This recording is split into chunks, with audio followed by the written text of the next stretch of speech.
Welcome to Language Access Matters, the podcast that dives deep into the crucial role of language access in public services and businesses. I am your host, Carol Velandia, and I invite you to join me on a journey of discovery and empowerment. Language access is not just a matter of convenience. It is a fundamental human right and the key that unlocks doors to essential services and opportunities.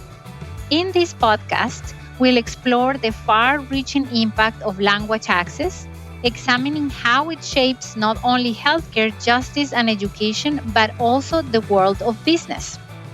Through thought provoking interviews, insightful discussions, and compelling stories, we will unveil the power of language access.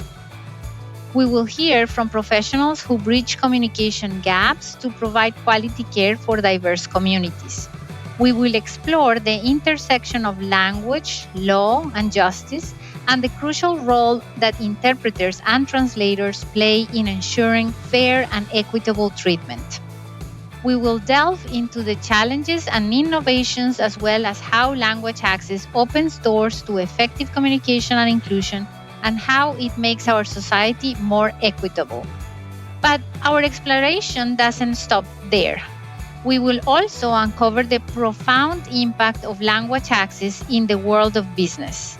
We will hear from entrepreneurs, industry leaders, and experts who understand the value of inclusive and effective communication and how it drives success in today's global marketplace.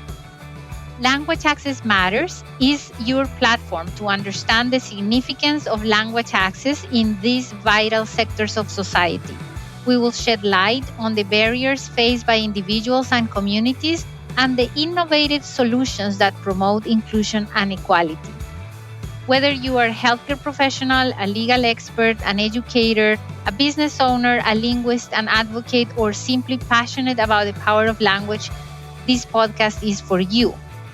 Together, we will navigate the challenges, celebrate the victories, and advocate for a world where language access truly matters. So, join me on this enlightening journey as we uncover the impact of language access in healthcare, justice, education, and businesses. Let's amplify the voices of the 25 million people that don't speak English in the United States and those that don't speak the dominant language around the world. Those voices deserve to be heard and empowered, and we need to empower ourselves to build a more inclusive future. Welcome to Language Access Matters. Let's embark on this transformative exploration together.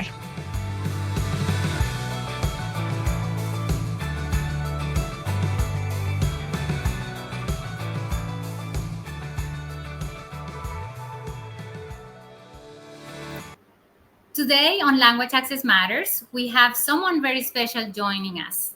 Though I have to say, getting him here was no easy task. Giovanni Donatelli was reluctant to do this podcast because, as a true leader, he always wants to underscore and uplift the people in the trenches doing the hard work every day, rather than putting the spotlight on himself. But I insisted because Giovanni has been a mentor for me since I first started attending Language Advocacy Day back in 2018.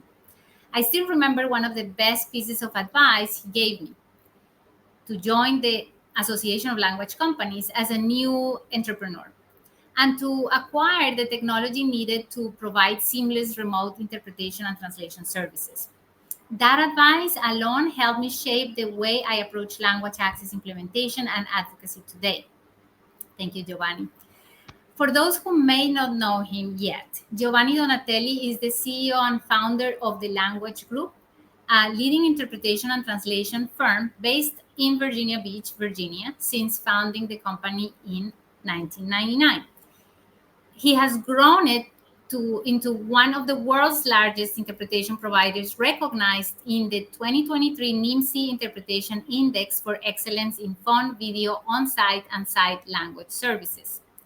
He also is the president and CEO of the and co-founder of the Virginia Institute of Interpreting, providing online and professional training for medical interpreters and other linguists seeking to deepen their skills in interpreting and translation.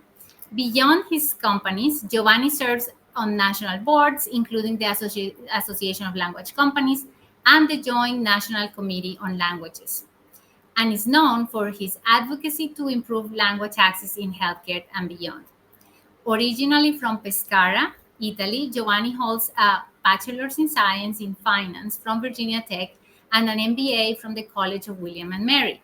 But what defines him most is his commitment to equity, his humility, and his dedication to empowering interpreters and translators to transform lives through language.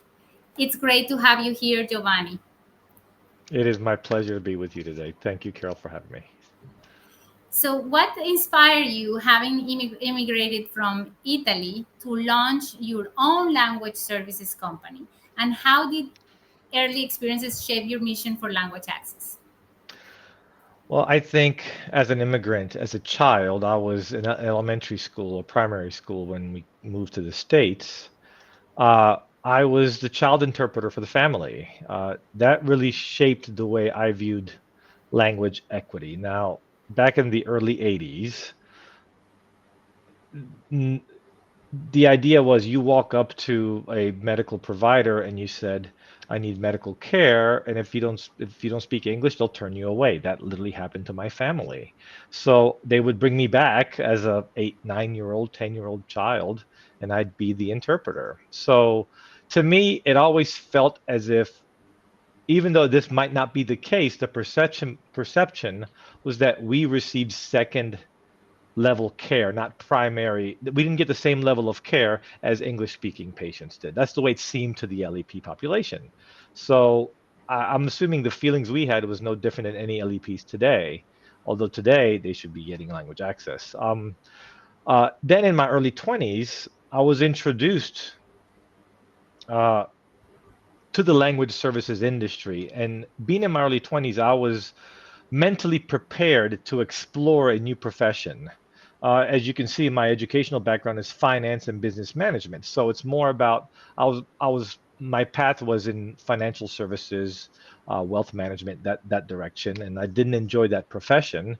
Uh, but being introduced to language access, I was hooked. I loved the concept, and I like to say that in language access, uh, there are three components to really have professional satisfaction. And the three components are using a skill we love, and who doesn't love using their language skills? We love using our language skills. We are helping people, this altruistic part of ourselves that we would volunteer to help a nonprofit because we want to help people. Imagine every day you're helping someone and we get compensated for it. So it becomes a profession. It's the it was so satisfying for me to be able to help people use a language skill. Wasn't using mine per se because Italian is not a high demand language in where we are in the United States. But to see my interpreters that worked with me enjoy helping people, being compensated fairly, and using a skill they love to use. It was the best recipe I could ever find, and I'm so grateful to have found it. So, And I'm glad you switched careers because now you have this wonderful company, the Language Group. And also, by the way, I didn't know you had been a child interpreter, and that is the topic for an entire, like a full podcast on that. Because sure, as you sure. know, we are trying to help people understand why children shouldn't be used as interpreters and so on and Correct. so forth. Of But course. I'm glad you came to the language industry because you have grown your company over the past 25 years. You have scaled it significantly. So tell us about what were the key strategies or frameworks you use to ensure high quality service at a scale, especially in medical settings. I think it's frame of mind. When I started the company, and I want to be completely transparent here, my company didn't become what I would consider a true success until year 8. Anytime between year 1 and year 7, I feel like there could have been any instance as an entrepreneur where you could just close your doors. But I didn't. And on year 8, it started feeling like it was truly a success that was going to continue. But my mindset never changed from year 1 until year 8. And that mindset was always research on improvements. Okay, what do you think you need to have? Never sit on your hands. If you land one or two clients that bring in some decent revenue, you're saying, okay, I got some customers, I'm okay. Well, to me, it's not about growing and growing so that way I get bigger and bigger. It's about making sure that if that customer leaves, I'm going to be okay. So I have to have a safety net client. So my idea was always research what can I offer that gives my customer a better experience, gives my interpreters an easier way to work with me. Uh, and to me, the way I kind of boil it down was how can I remove bottlenecks? Whenever I saw a bottleneck, for example, back in the day, a customer would call for an interpreting assignment. I made my own form and it had to be filled out. And you had the request area, you had the interpreter selection area, and then you had the billing area, how much you pay the interpreter and how much you charge the client, and the tracking all the expenses. At the end of a month, back on, year one, year two, year three, you may have 20 or 30 of these if you're lucky. And you have to manually manage that. Well, how can I automate this? How can I make this a digital system? So you're always thinking about how to improve a process you started. You can never sit idle. And I call it sitting on your hands. You put your hands underneath your chair and you can't do anything. I, the mindset was, how can I keep improving this process? I'm not doing the language services. I'm managing the language services. How can I make it easy to manage? So that's from day one was my thought, always trying to improve it. Right, and mindset. And that's perhaps one of the reasons why NIMSI recently ranked the language group among the top global interpretation services, right? Why don't you tell us, well, first of all, if you don't mind mentioning what NIMSI is for the listeners, what were the Yes. quality compliance or technology innovations that contributed to that recognition? Okay. Uh, so NIMSI is an industry watchdog. There's about three or four in our industry now. There's Common Sense Advisory, there's NIMSI, there's Slater, there's a couple of others. And these are people that keep a pulse on the industry. They measure the industry. They help consulting. They do surveys. They keep track of different metrics, anything from uh, what the going rates are for certain services to salary ranges for certain positions to size of the industry. And NIMSI owns, I believe they're the primary owners of Multilingual Magazine as well. They measure different language companies in different silos or different sectors. And in the interpreting index, we were ranked on their list. So you mentioned a couple of elements. So let's start with quality. Mhm. So my goal was to ensure that every single interpreter was truly vetted. Now we have a 14-point vetting process, which includes background check, drug tests. Uh, we have to check their credentials, make sure the credentials are valid. So if they give us credentials from a institution that teaches interpreting, we call that institution to verify their background. Um, uh, and if they have a specific language combination that we need, might be a rare language, but they don't have any proper training because sometimes these rare language interpreters have been doing it for so long, they've acquired the protocol and the experience, and they don't feel like they need any training.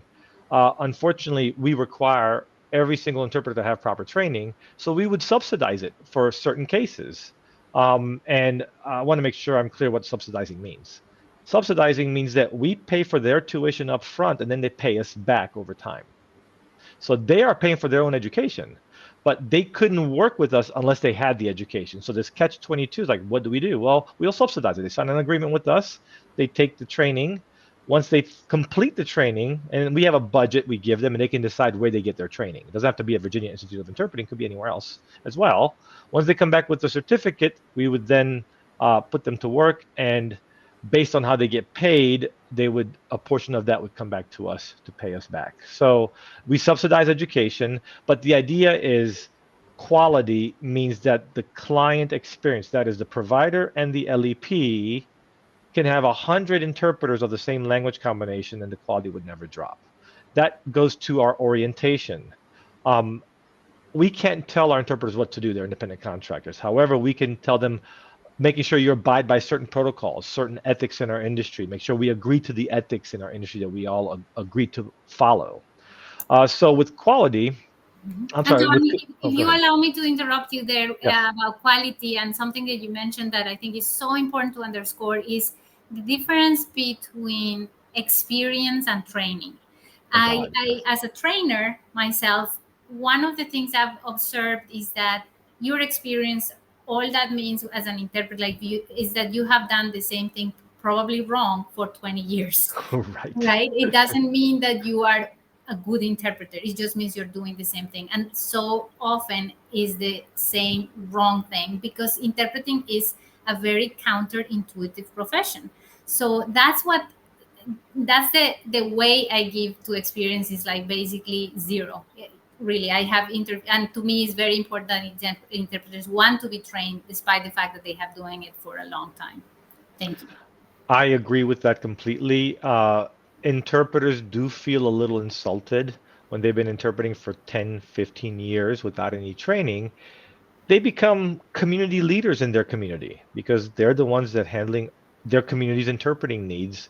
Not it's the institutions that are hiring them, but they're interpreting for their local community LEPs.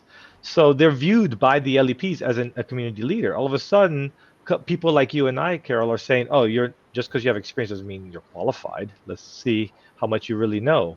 And to me, it's a joy to see these interpreters being reluctant when they start training.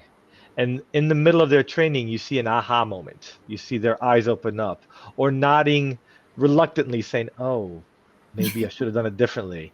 And then everyone learns at their own pace. You can't force it on them. But once they've acquired that new knowledge, they really own it. And it's beautiful to see. Now they have so much more confidence. Before, it was almost like a false confidence they felt like they had to have because they've been doing this for so long. But now they have the knowledge to back up their confidence. And it's a beautiful transformation to see. And I've seen it so often. It brings me joy because what we're doing is creating professions. All of a sudden, Exactly. these interpreters are able to use a skill and make a living off of it because of my ability to give them access to this skill. So And it's a joy. yes, and the element that training brings that enhances quality is the ethics, Oh the God, yes. stand, all Mhm. of the different canons of our code of ethics. Really, that's what makes a profession. So we really cannot skip training, No, right? So, ever, never, never. So that's why we have this. We subsidize education, and those are on rare case by case basis. If we have, I hate to say it, but if we have an inventory of a language covered, and then we have another applicant, that's a wonderful person that we would love to need, but we don't need that language. If they don't have the training, we say, well, you have to pay for your own training. We're not going to subsidize it. If it's a language we need, then we would invest in that yeah. partnership. So it has to be case by case. We can't just make it a across the board decision because some interpreters may never work for us, yet we're paying for their training. We'll never get that investment back. So Mhm. it's a subsidy, and even if they don't pay us through the work they do with us, they'll still have to owe us money back because it is a subsidized contract. It's not it's like if you buy a cell phone from a Verizon or a different carrier, you're paying for it over time. You're not paying the lump sum up front. It's part of your bill. Same thing with this education. We pay for it up front. You pay us back over time. But if you don't get it, you don't get our revenue from us. You'll have to get revenue from somewhere else and pay us back anyway. So ideally, it's for interpreters to end up working with the language group. That's the way we try to Of structure course. it. The second part is compliance. You mentioned compliance. I want to bring that up. So Mhm. compliance is the legal component, right? Um, Compliance actually has three components. It has a legal component, a technology component, and implementation component. So the legal component refers to the contract that we as a company sign with our clients. We are agreeing to follow legislation in place to make sure language access is delivered in accordance to the law. That is the contract we sign with our clients.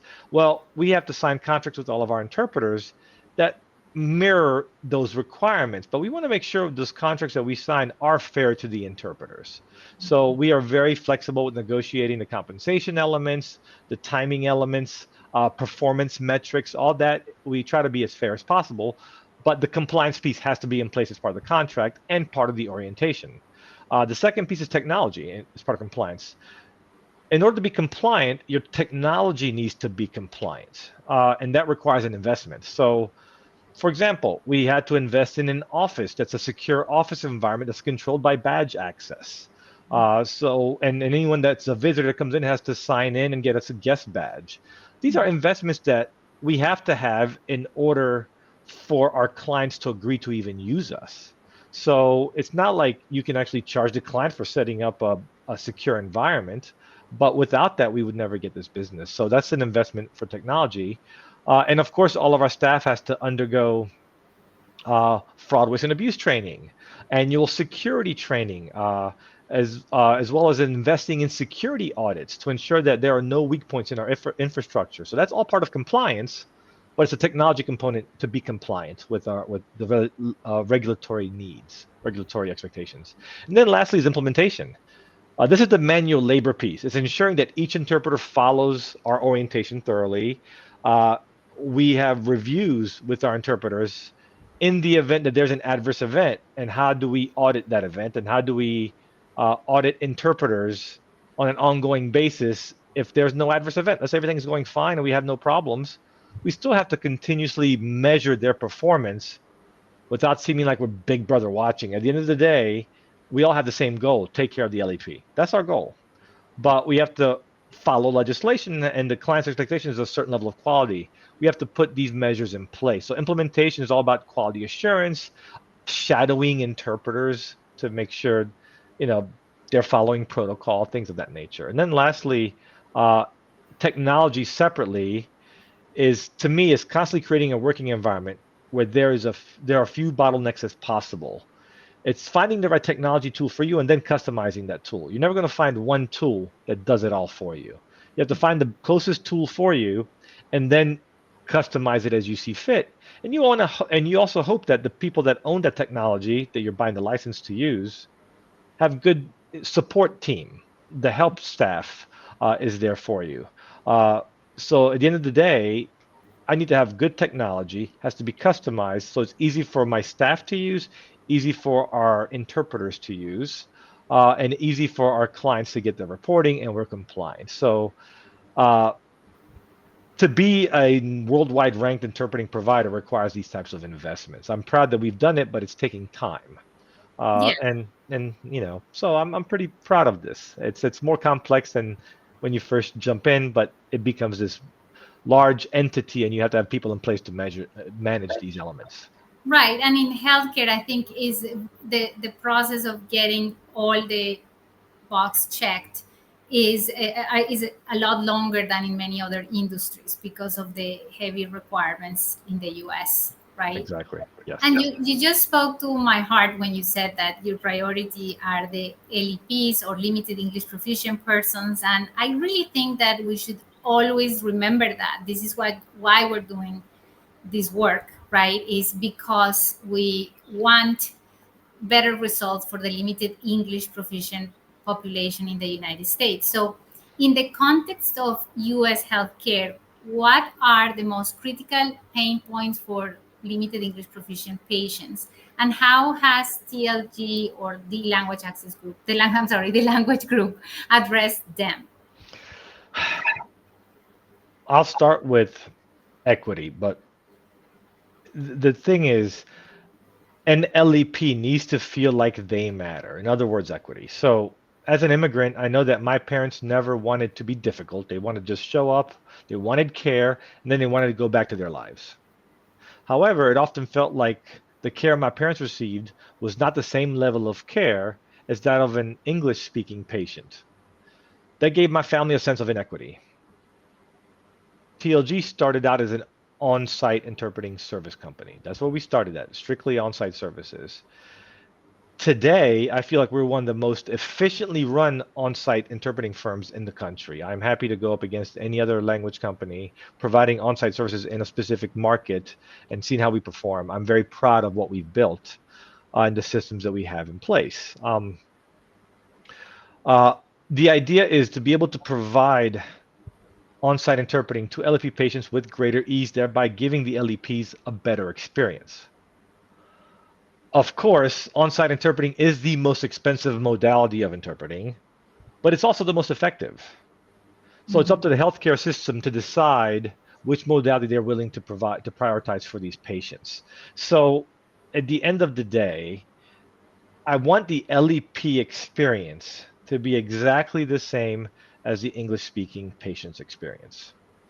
That's Which, my goal. I yeah, can't be better because then there's inequity on the other way. The exactly. goal is to make it the same. And that is the foundation of language access and language justice, right? To give the same level of service to an English speaking patient and to a limited English proficient patient. So I think that the fact that you endure the difficulties that you endure when you were a child turned this into kind of like a masterpiece of service for limited English proficient persons. And I'm so glad that you underscoring that, because I think very frequently this service is thought of as a burden, is an expense.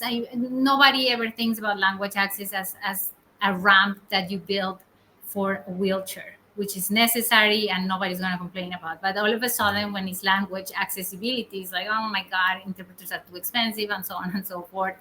And it becomes a burden. And I'm glad that you're demonstrating that it can be run efficiently, and actually, I want to ask you more about how you maintain those like levels of service or maintain rigorous accuracy in stakes medical interpretation, including protocols for rare languages or dialects, for example. Mhm. So let's start with once a new interpreter has undergone our 14-point onboarding, you know, onboarding process for becoming a new interpreter of the language group, and they're fully oriented. Business is about being in business in good faith. I'm going to trust this interpreter will follow the protocol they've agreed to follow, the protocol they've been trained on when they went and took their training from whatever institution they got their interpreter training from. I trust that they will follow our orientation and the contract they signed with us. So there's a sense of entering into business in good faith, and they will trust that they are protected by us, because when they go out in the field or they're interpreting a virtual engagement, they have a good company protecting them, which is the language group. That's important. They have to feel like they're protected, and therefore they'll be motivated to be the best version of themselves when they're interpreting. Well, ultimately, maintaining rigorous accuracy is only possible if we conduct constant audits. That's the reality. The reality is we can trust them to do a good job. They will try their best, but inevitably something may happen and there may be an adverse event. So we have to do QA interviews. A lot of times these adverse events happen and they are reported to us by the client. When I say the client, I'm referring to the institution that was serving the LEP, whether it's a school system, whether it's a doctor's office, a hospital. Uh, an adverse event happens between the LEP and the interpreter and the provider, and it's reported back to us. We begin our review mode. We have a quality assurance set of interviews that we interview the the client side, we interview the interpreter side. We don't ever bother the LEP. We don't. They're not involved in this. They don't need to be burdened anymore. If they had an adverse event, that's bad enough. Uh, Yeah. but what we do is we do interview the LEP if the LEP files a complaint. We need to get their side of the story. But if they don't file a complaint and it's filed by the provider, or the interpreter reports an adverse event, that's happened as well, because the provider wasn't aware of protocol of how to handle situations. They felt like the LEP wasn't properly served like they should have been served. They become advocates for the LEP, but there's a fine line for an interpreter to be an advocate. So they come and report it to us, and we become the advocates in this scenario. But Yes. we have to conduct reviews. Now, in the instance of interpreters with rare languages and rare dialects, this becomes a bit more difficult because there may not be fluency assessments for these specific languages. Right. So what we try to do is whenever we recruit a specific language, we try to make sure we have at least two interpreters in one language, not locally, because one could be local and to be an on-site service, and one could be a remote service because they're non-local. But if there's an adverse event, we would bring in the second interpreter to do a peer review of their language skills. So we the reality is accuracy in interpreting and accuracy in the command of the language are two different things. Okay, you can follow perfect protocol, but your language fluency in, say, your source or target language might be really strong in your native tongue, and your acquired language may be moderate at best. If you do a misinterpretation there, liability is immense. It's huge. It's the Mm-hmm. biggest pitfall in our industry. So we always try to provide interpreters. We send out communications about new trainings, improve your language fluency by these different trainings that are out there. Because a lot of times it's about not just training your interpreting skills, but training your fluency levels, getting that level of fluency a little better, improving on your vocabulary and your diction in your acquired language. But usually our quality assurance occurs during an adverse event that's reported by some member of the event. And if there's no adverse events ever reported, then we do annual reviews of every interpreter. So Do you have an example that you can offer for an adverse event? Of course, without disclosing persons or of anything like that. course. But can you tell us how do you describe an adverse event? Uh, okay, let's talk about an administrative adverse event and then a truly dangerous adverse event. The dangerous adverse event, I'm just going to use a publicly disclosed case study, which everyone has heard of. But with regards to administrative, let's say that we show up, one of my interpreters shows up to an appointment, and let's say it's for a hospital, and the hospital uh, calls us, say we have a patient coming in for a procedure. Let's just say it is an imaging appointment. Okay, it could be an MRI. Interpreter shows up, and at the appointment, there is a second interpreter. That interpreter is provided by insurance. So basically, the office scheduler knows that an LEP is attending, and they call the language group because we're the vendor on record for this office. But someone else says, "Oh, wait a minute, let's call their insurance carrier, and if the insurance covers the interpreter expense, we'll have them provide it." All of a sudden, two interpreters show up at the same appointment, one for the language group and one on behalf of the insurance carrier, which may be a different language company altogether providing this second interpreter.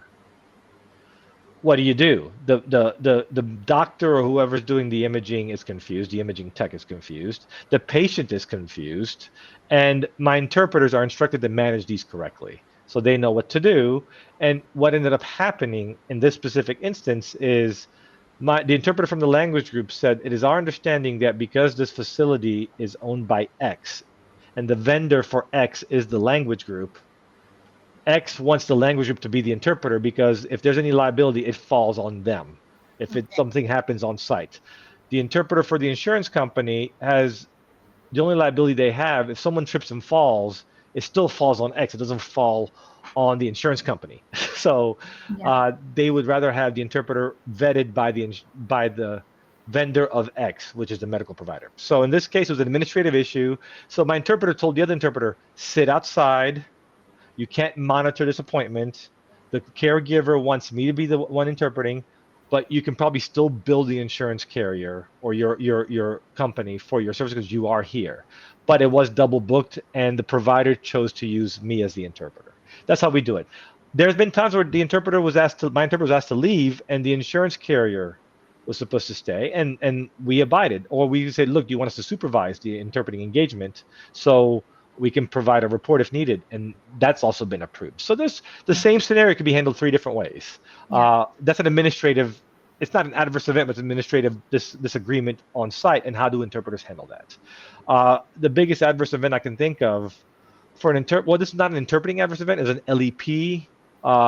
It was a hospital not providing language access. And that is, of course, the Intoxicado case from like the early 80s. Of course, yes. Of course, everyone studied that case, and that is a young man who's an excellent athlete, 17 years old, ends up eating some fast food, and then he passes out, and the doctors thinks he's, because he's ethnic, they start doing drug tests on him, thinking that it could be some sort of drug-related trauma. And they don't do the general test they would otherwise, and it comes to find out it was a small brain issue that, because it was so long that it wasn't found, caused prolonged issues to the patient. And the patient's family sued and won because language access wasn't provided, because the family appeared and they didn't speak English, and they could say intoxicado, because he ate Wendy's and he always eats pure food from home, and the Wendy's must have been poisoned. They were trying to say that the Wendy's fast food was bad for the kid, and that's why he's passed out. The family doesn't know any better.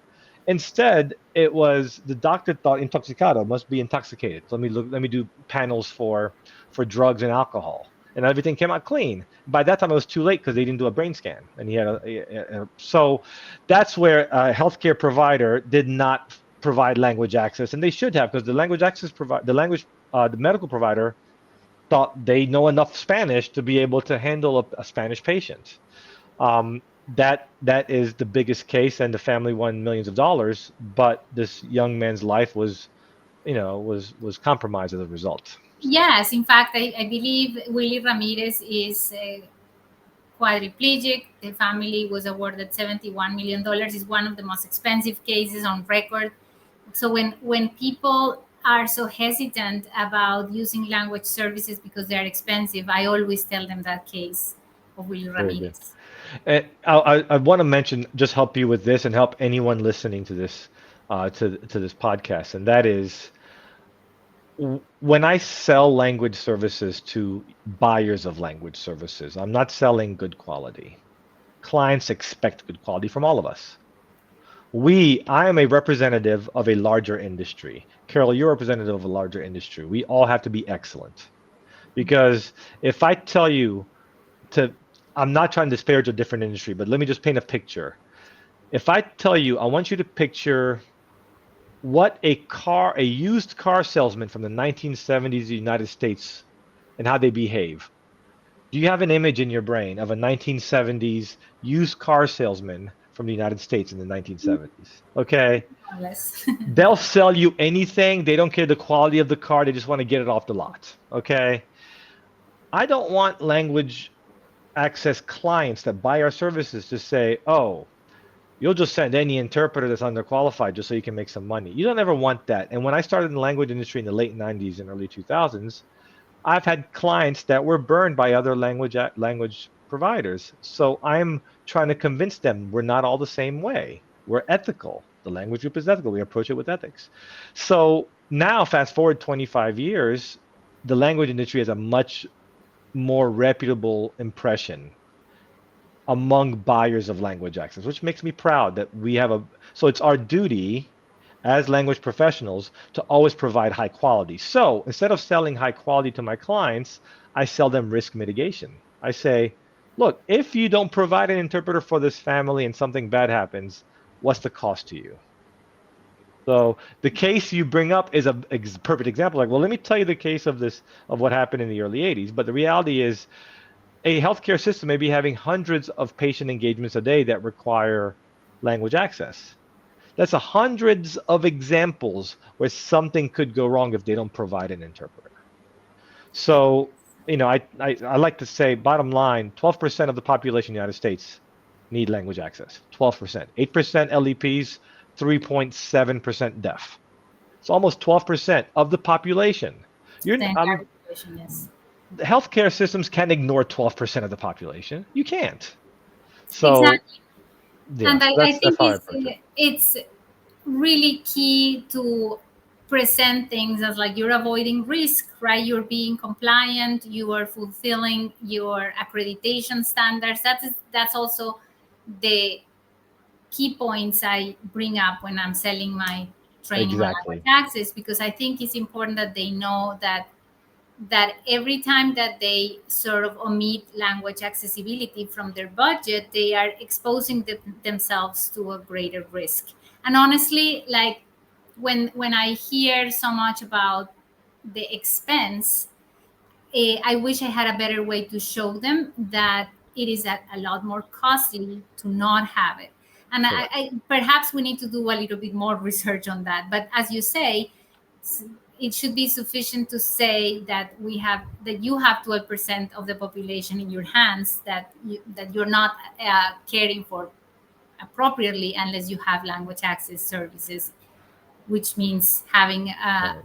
language company like you providing interpretation and translation. And I wanted to actually go a little bit more in depth with regards to training and quality for interpreters. So you are the co-founder of VII. Tell me what gaps in interpreting training were you addressing? How have outcomes evolved for medical interpreters after completing your programs? Because I think it's really key that you help us understand and help providers understand also what uh, what interpreters go through with their training, because precisely as you said, for the clients that got burned years ago because somebody sold them Mhm. interpretation services and the interpretation services sucked. So let's paint a picture of all these gaps that we are Sure. addressing. So with the school, so I want to be fully transparent. I started the school back in 2010 is when I launched it. I started in 2007, 2008 developing it. So at the time, there was no self-paced, unmonitored online interpreter training. At that time, it was all in-person training in a classroom. Uh, and frankly, it's the most effective way to learn is in person, just like the most effective form of interpreting is in person, on-site interpreting. But I felt my personal feeling was I wanted to see if it was possible to create an interpreting training experience where the interpreters, when they are finished with the program, they can actually work as functioning interpreters. And I'll explain how I've structured it. Now, mind you, I'm not a pedagogy expert. I'm not a education expert. I put together a team of experts in interpreter training, and I gave them my ideas of how I wanted it structured, and we together over the course of 3 years developed the school. So it wasn't just me and my brain. It was me having an idea and I already had the lesson elements, and then we help structure it, and I'll explain it in a moment. But the point was at that time, and it's still somewhat consistent today, there was a greater number of people leaving the language industry than entering the language industry. So the talent pool is shrinking. That's hard. And the growth, the need for language services is growing, but the talent pool is shrinking. That's a recipe for making our industry obsolete and or just not a proper industry. So I felt if I could create an online program that rural students, people in the middle of nowhere that have the language skills, could then become interpreters, they can help out their local community and make a living at it or at least make some supplemental income. So that was my goal. My goal was to also, Virginia Beach is not a large metro area. In the United States, there's the top 30 metro areas, and we're like number 32. So we're a decent sized market, but not big enough where there was a strong presence of language professionals. The DC market, the Philly market, the New York market, they had an established presence of language experts. Not in the southeastern Virginia, in the Virginia Beach market, which is 7 cities together. Norfolk, Portsmouth, and Virginia Beach are the primary three. So I I took it upon myself to create this program, and local interpreters were being sent to it to pilot it and test it out, and they loved the educational experience. And I felt validated. Today, my professional interpreter program is sold throughout all the community colleges in the United States. So if you're a student at a community college and you go to the online course offerings of that community college, you go down to P, you'll find the professional interpreter. That's The wonderful. student will pay the tuition to the school pays me a portion of the tuition, and the student is taking my content on my server. So it's an intro program to get bilingual individuals to understand interpreting and to be able to work at a community interpreting level once they're finished with the program. Then, if they want to expand their knowledge, they can take the medical interpreter, which is the more expansive and thorough. But to give you an impression, to understand the structure of the program, uh, the program is broken into 4 sections. Section one is introduction to the industry.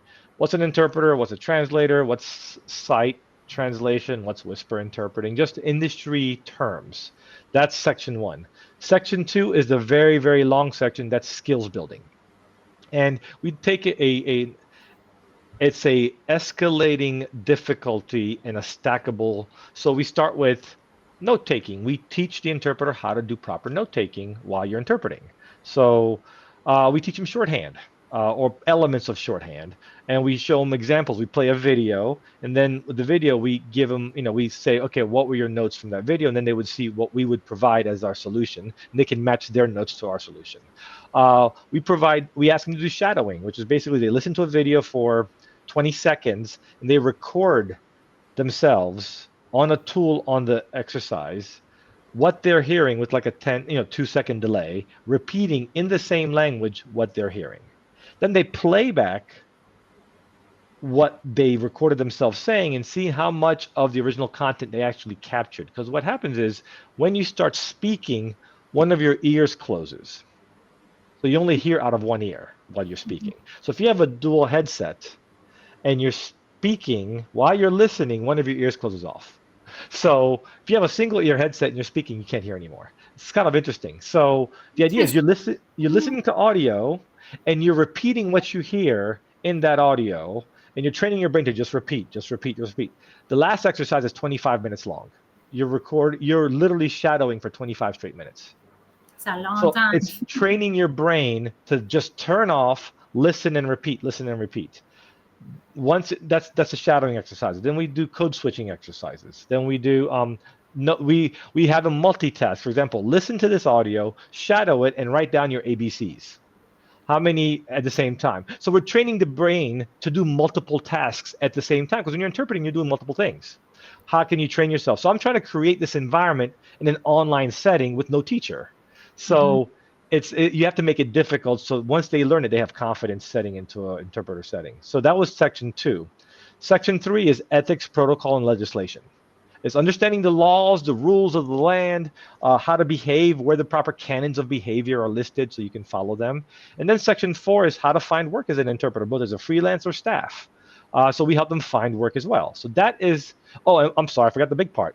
Uh, there's also a fluency test. You have to take a fluency test to see.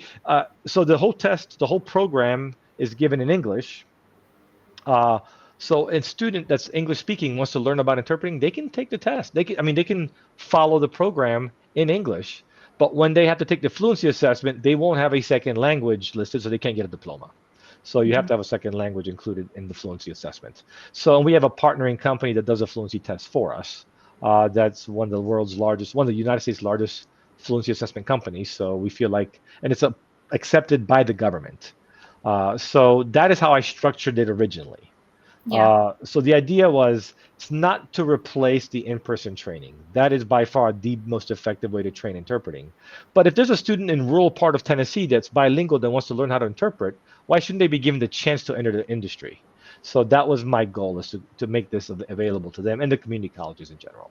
And it's much better than having them come to the industry without proper training, which also happens. Correct. It's much better to enable them some way than not to even give the opportunity. And so, what happens after they have finished this? How do you measure that they're ready, and especially around cultural competence and accuracy in healthcare contexts?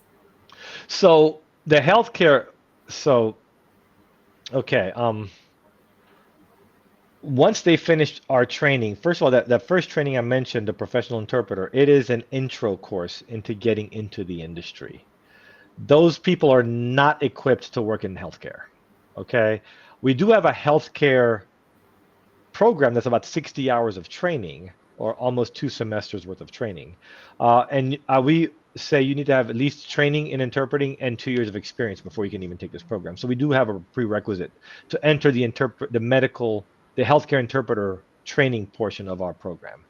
Um, but when they finish that program, they still have to go through our interpreter onboarding, and we actually credential them every single year, and we also we shadow them. Every new interpreter needs to be shadowed by one of our QA managers, either virtually or in person, to make sure they're following protocol.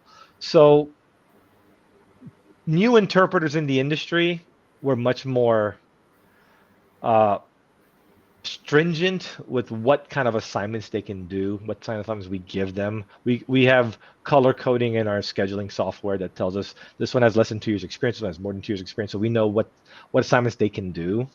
Um, but to maintain the level of quality is they have to be shadowed. And if there's an adverse event that happens and they were on the job, then we only allow one a year. If there's a second one, we do a thorough interview as to why it's happening with them and help them improve because obviously there's something is happening here. But it's a manual labor thing to ensure quality. You have to stay on top of it. So. I think our profession, interpretation in particular, it suffers from lack of supervision and shadowing. So I think it's great that you're offering that because we're very isolated. We don't like people looking over That's our right. shoulder, right? That's right. And that creates a whole set of adversity, in my opinion. And I Mm. try to have the mindset of you must be familiar with patient safety protocols and like the patient safety dashboards that I learned at Hopkins, when everybody in the medical setting was able to call out any kind of problem, right? So if somebody was making a mistake in the operating table, for example, let's say it was the nurse, somebody could call out the nurse. It didn't, the rank didn't matter, and everybody was supposed to pay attention to that call out. It could be the doctor, it could be the surgeon, and everybody was like, okay, let's stop. There was a possible mistake, and then they fix it, right? And the number of errors, of medical errors, then reduced to zero. Like I think it was blood infections when they measured this back in 2000. So I always had this thought of like, as interpreters, we should be able to be corrected on the job, or to have someone shadowing us is actually helpful, and it should Correct. be accepted and implemented, on a regular basis. So I'm glad you're doing that. And yeah, sorry. No, I want to point out that with the shadowing piece, we want the interpreter to feel like they're protected, not they're being evaluated. Okay. Good If point. there's if Yes. there's usually our shadowers, if we're in the local market where we have our HQ, then it's one of our staff. If it's a market where we don't have local staff, it would be one of our high performing interpreters would be trained as a evaluator, and they will go out in the field. And they have a script, and the script is focuses around, look, I'm representing the language group. You represent the language group as an interpreter. This is, if anything happens, you're protected. You have an extra witness here. So your job is just to interpret. And we have to do this to maintain quality at a certain level. It's not a question on whether we question your skills because you've passed everything already, but we have to do this, one, because it's required by our contract, and two, it shows that we take this profession seriously. So the interpreter usually calms down when they're given the script. They're like, okay, do what you have to do. And usually the shadower stays in the corner, doesn't get involved. They tell the provider, do your job you normally do. I'm just evaluating the interpreting. And and that's it. So we notify the client this is going to happen. So it's not as if there's a surprise. So there's a little bit of uh, manual labor involved in keeping the quality high. But my reaction, my impression is that the overall reaction is the interpreters feel protected because they're protected by the language group when they're out in the field, and that's Right. I my think goal. I think that's a major shift of perspective. Not as you're evaluating them, but protecting them. I think that's great. And I would like to ask you if you are planning to introduce language access as a topic of training for your interpreters.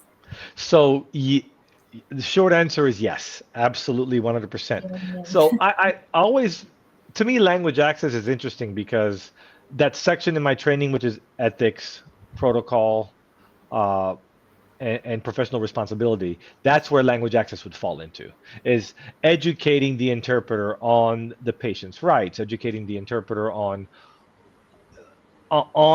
what language access really is and how important it is. The problem I see is, I think really who needs to read or learn about language access are the buyers of language services. Yeah. That's who needs to read it. That's who needs it. So we talking with you is actually making me realize that we have a lot of clients that require language access training. And I think this is where I feel there will be some value, because a lot of my clients, these are institutions, whether it's city, state, school systems, or healthcare systems, want to provide training to their staff, continuous training, and the language access is a big one. So sometimes we want to see if there's funding for it or whatnot, but the bottom line is that's where I see us providing that service, and that's what I think is more valuable than training the interpreters on language access, because the interpreters pretty much understand what language access is, if they've had any proper training.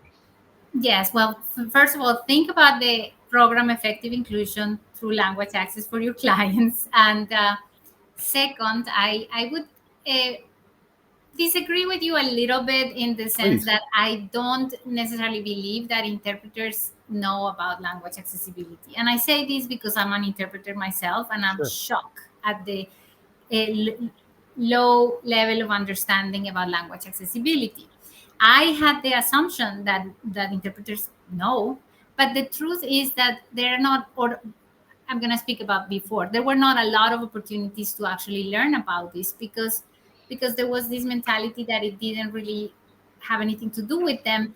And I am trying to change, to shift that mindset, because I believe that at least if you know what language access is and why it's that the limited English proficient person needs to have effective accessibility, it will help you with some of the aspects of your code of ethics, right? So, for Sure. example, doing effective advocacy, that is institutional advocacy without going rogue, right? But we don't want that. We don't want loose cannons. But having certain knowledge about language accessibility can be more helpful, can be helpful to the interpreter to navigate certain situations and perhaps even prevent adverse events. So that's my stance on it. But I agree with you. Obviously, the buyers of language services, meaning the doctors, the nurses, should know more. I mean, what I would say is the burden of knowledge and implementation should be in the provider, certainly. But I think interpreters, at the very minimum, should know the laws and all that. And speaking of which, oh, unless you have a comment about that. I don't want to. Actually, I agree with you, and you bring up a valid point. The interpreters are so focused on language delivery that they may not be as aware about language access as they should. So that's a very valid point. I would agree with you. Yes, and so laws and regulations, and we're going to talk actually within the context of technology and innovation, because one of the most positive things that happened in March of this year, which was a devastating month for language access because of the repeal of the Executive Order 13166 on March 1st. I will never forget that day because it was like, it was like my world fell apart that day. But you, thankfully, you brought us a piece of good news, which is the patent pending on demand human review translation. This, of course, is a human in the loop approach, which I have advocated for since since the incursion of AI, and it excites me to know that you present an ethical, cost-effective solution that will benefit the hospital and the limited English proficient person. So I would like for you to explain a little bit how this blends human and tech solutions and how it compares to full automation. Right. And by the way, the article is from Multilingual magazine. Okay. Thank you for bringing that up. This is a project 5 years in the making. I've had this idea for 5 years, and we've been developing it thoroughly for the last three, and we've launched it this year. So, on demand, it's on demand translation, specifically for patient and discharge instructions, has been the missing link in healthcare language services continuum for many years. You can have two patients, an English speaking patient and a LEP, going through the exact same patient journey in a healthcare environment, and then they're called pay after visit summary. You can call them discharge papers, uh, and all of a sudden, one's in English, they're both in English, and therefore the LEP's patient's chance to be readmitted to the hospital is higher because they go back to review their instructions and they're in English. So what we're able to do is to balance speed, quality, cost, and compliance, which has been a major challenge until now. Our patent pending system um, is ISO qualified. Uh, Human reviewed translation checks all the boxes. It's good, it's fast, and it's cheap. And for the longest time, I would say you can have two, you can never have three. You can have good and fast, but it won't be cheap. You can have fast and cheap, but it won't be good. You can have good and cheap, but it won't be fast. So now you can have good, fast, and cheap, while also solving the strict regulatory requirements of the healthcare industry. All this in 15 minutes. So um, I can't talk too much detail about the technology, but the idea is there's regulatory elements in place that require us to protect PHI. Data can't leave the United States, for example, it has to stay on US soil. These are all problems that have to be solved in order to provide this on-demand translation solution to clients in the United States. The language group has solved that problem. Yeah. And the compensation component for the linguist involved in this is handsome. So they are excited to be working on this project. So I want you to picture on-demand interpreting. You have an interpreter sitting in a comfort of their own home, logged into a computer, possibly with a backdrop because it might be video interpreting, and they're just taking calls all day at their leisure when they're logged in or when they log out, take a break, and they come back and they're taking calls all day, and that's how they make their living. Well, it'll be similar setup for the interpreter, for the translators, but they're actually it'll be in a translation environment. And we have a combination of TMS and AI, along with the human reviewed piece to help to make sure everything is reviewed by a human before it gets back to the client. So yes, there's a lot Um, of elements there that we were able to solve. So I'm very excited about that. Two acronyms that I want to clarify. PHI is protected health information, and then you said TMS, translation memory systems. memory system. So Thank translation memory. So as you know, when we translate documents in our industry, we try to implement translation memory, which is basically taking a previous translation of the same document and it's stored and it applies the previous translation to your document. So there it could be 60% of it could be already pre-matched because the word name has been translated so many times. We have a standard translation for the word name. So the TMS is already a human approved solution that's pre-populating the translation. So that's translation memory. It's been used in our system in our industry for 20 plus years, 25 plus years.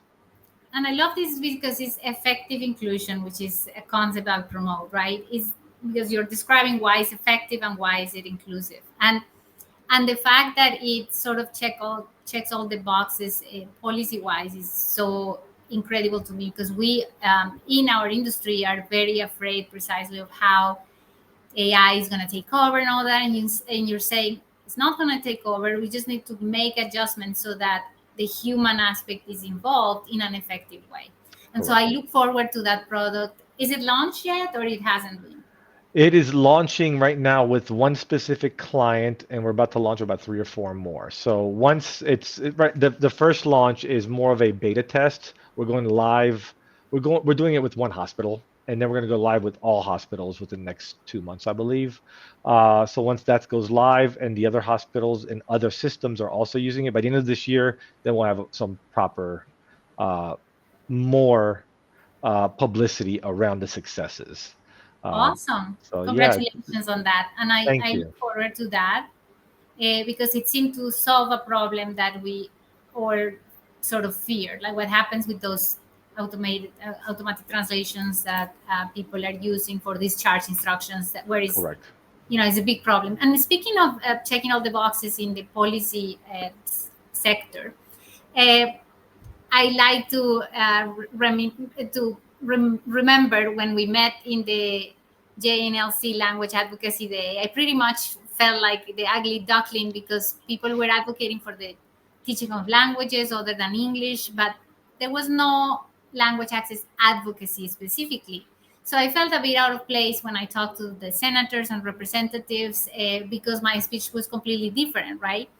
And but I'm so glad I did that. So when we met, it was like a breeze of fresh air because I found someone who was in the industry and who was also advocating.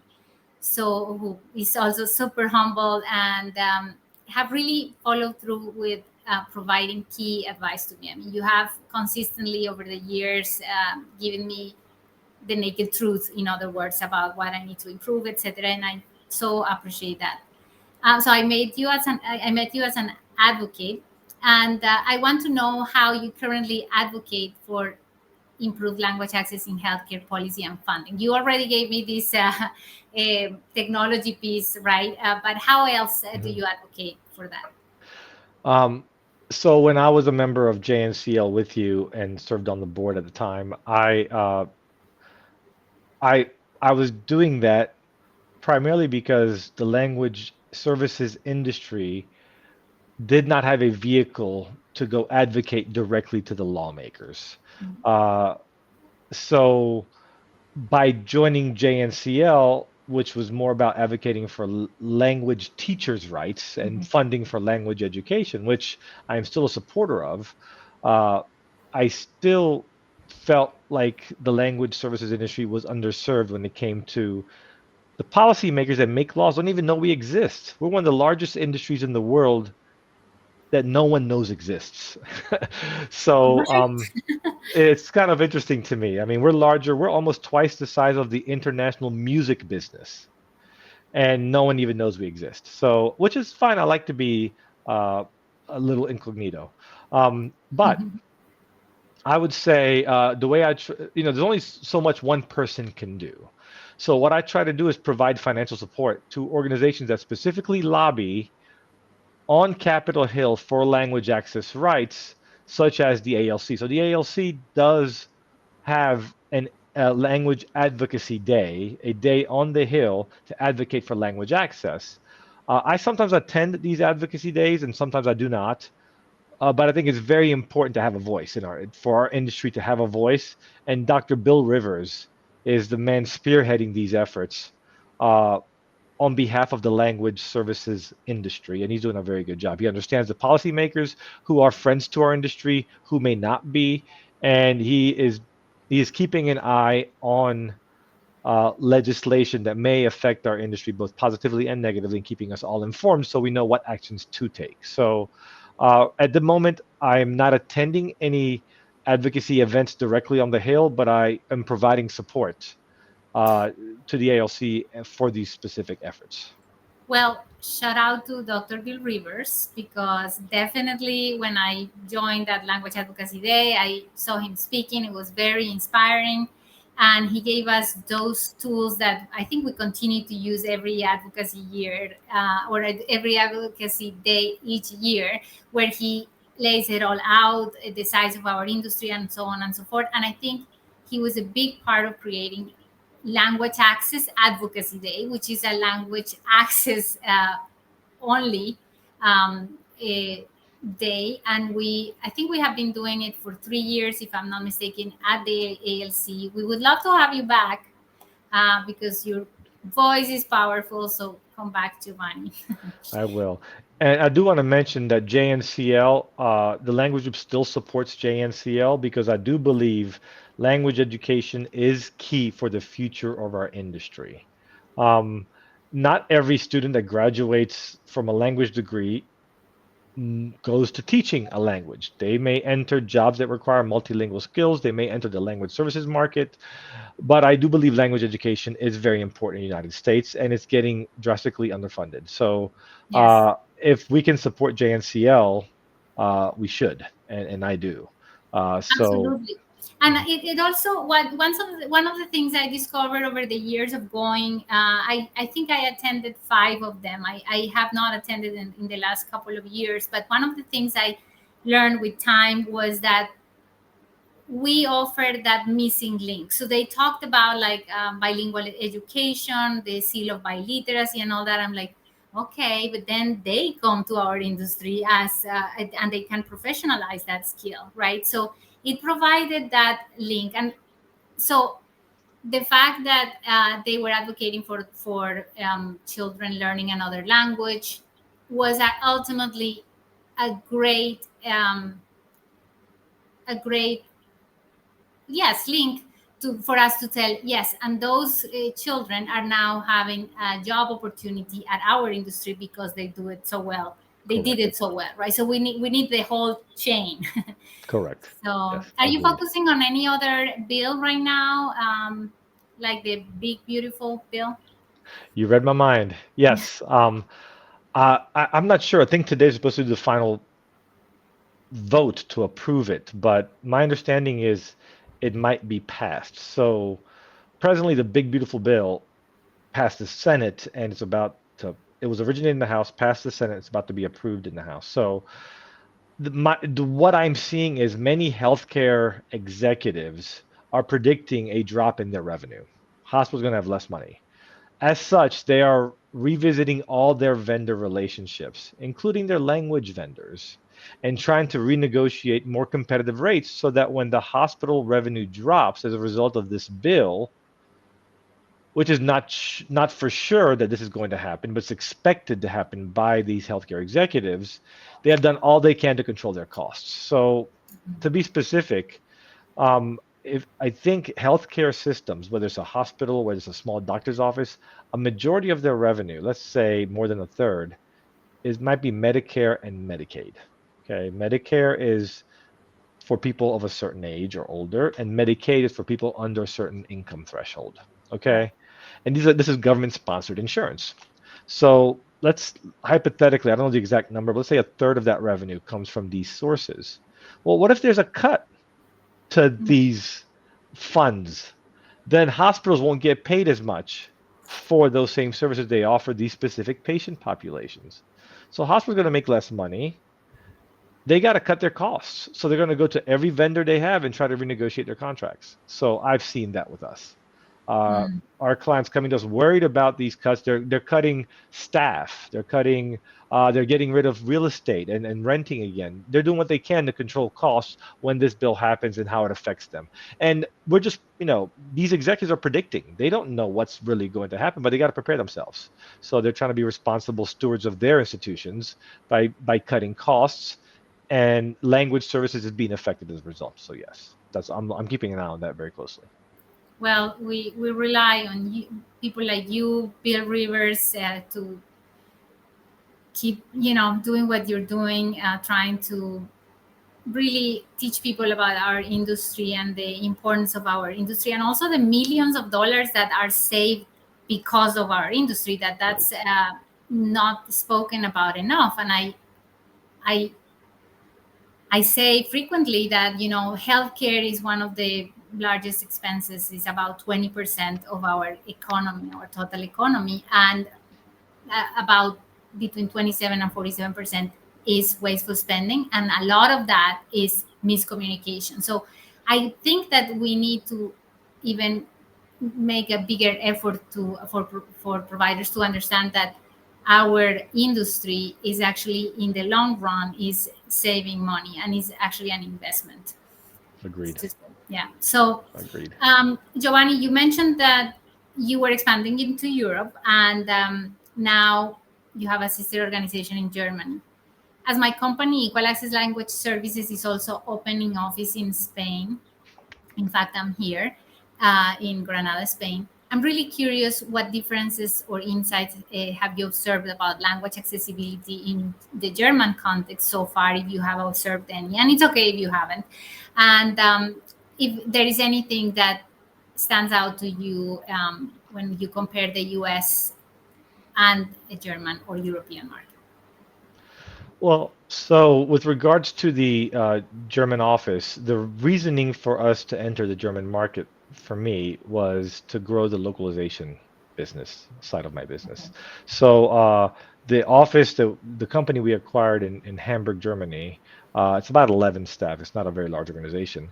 We sell two service lines there, localization services and ESL, English as a second language.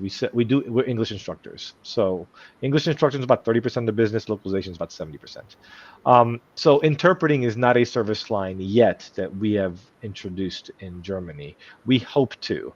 However, haven't done any research. A lot of the interpreting opportunities are mainly government level tenders or solicitations or opportunities to bid on contracts with the governments or the EU. When it comes to healthcare, I have an anecdote, but it's a case study of one, so I can't say this is the case for in general for Europe. So if I'm wrong, I'd love to see the comments. But I just recently in May we had a localization training conducted in Hamburg. So all of our localization staff members, along with HR, flew to Germany. So they're all there doing a week-long training and discussing how to, discussing how to approach projects, upcoming projects, and the next year of work that we have together. And while we were there, one of my US-based staff that is there uh, becomes hospitalized. She doesn't speak German. She's an American, speaks English. So she's in Germany. She's in the hospital for about 2 days, and no medical professional could speak English. Interpreting was never offered. And the only time she was able to get language access services is if a fellow coworker from the local office of our localization office in Europe happened to be there with her, or a patient in the room happened to be bilingual and interpreted for as a volunteer. So but the staff didn't think anything of not, they didn't think about providing language access. They didn't think it was an issue. It wasn't part of their training. So language access didn't seem to be top of mind for the medical professionals in Germany. Uh, but I do know that governmental offices, language access is top of mind. They do have language access in governmental offices, but not in healthcare facilities. So that was an interesting observation. Yeah, and I'm set out to really understand how it works here, because I know that, for example, you have to provide translation in all the languages of the European community for certain types of documents, right? But yes, language accessibility when it comes to public services is not, it's not apparent to me. I attended a conference the last 2 days. It's called Alhambra Venture, and it's Andalusia. Hmm. It's the whole region, and you know, I did, and it was on health, on healthcare. That's why I attended the conference, and it was very clear to me that the concept of language access wasn't really understood to the people I asked. And if I push a little harder, then they would say, "Oh yeah, we try to hire bilingual doctors that can take care Right. of tourists that get sick." Right? That's as far as the concept goes. And I'm not gonna generalize, but that was my short experience interviewing these different language services providers. With, you know, they had innovative technology and all that, and one of them in particular wanted to help the tourists when they had to go to the doctor through an app, but the part of like language accessibility was only hiring English speakers Right. for that purpose. So Yeah. so there is a lot of work to do, and I find it rewarding because this is my life's mission, right? And it's okay. I mean, it's okay. Then I have a lot of work to do. That's right. um, Guarantees job security. right. It's just that you have to have the cultural shift before a lot of work comes in, right? Indeed. Indeed.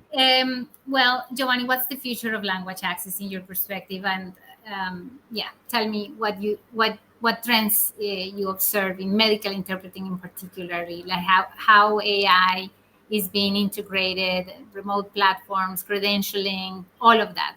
What you see in the next 5 years? I hate to be boring, but it's going to be AI. Everyone says the same thing, and I have to agree. And I don't want to agree. I want to be different. But unfortunately, the clients are driving the demand. They want to see AI solutions.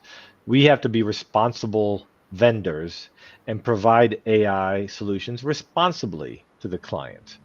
For example, we cannot have the client tell us how to do language access. We have to provide the client the options and they get to choose. So, for example, there are already services being offered today where AI interpreting is available for non-clinical appointments in healthcare. And then while they're in the middle of a session, you can click to a live interpreter right there in the middle of the session. So these services are being implemented today, right now. We as language companies need to know how to use this technology responsibly so we can guide our clients ethically. Uh, Okay.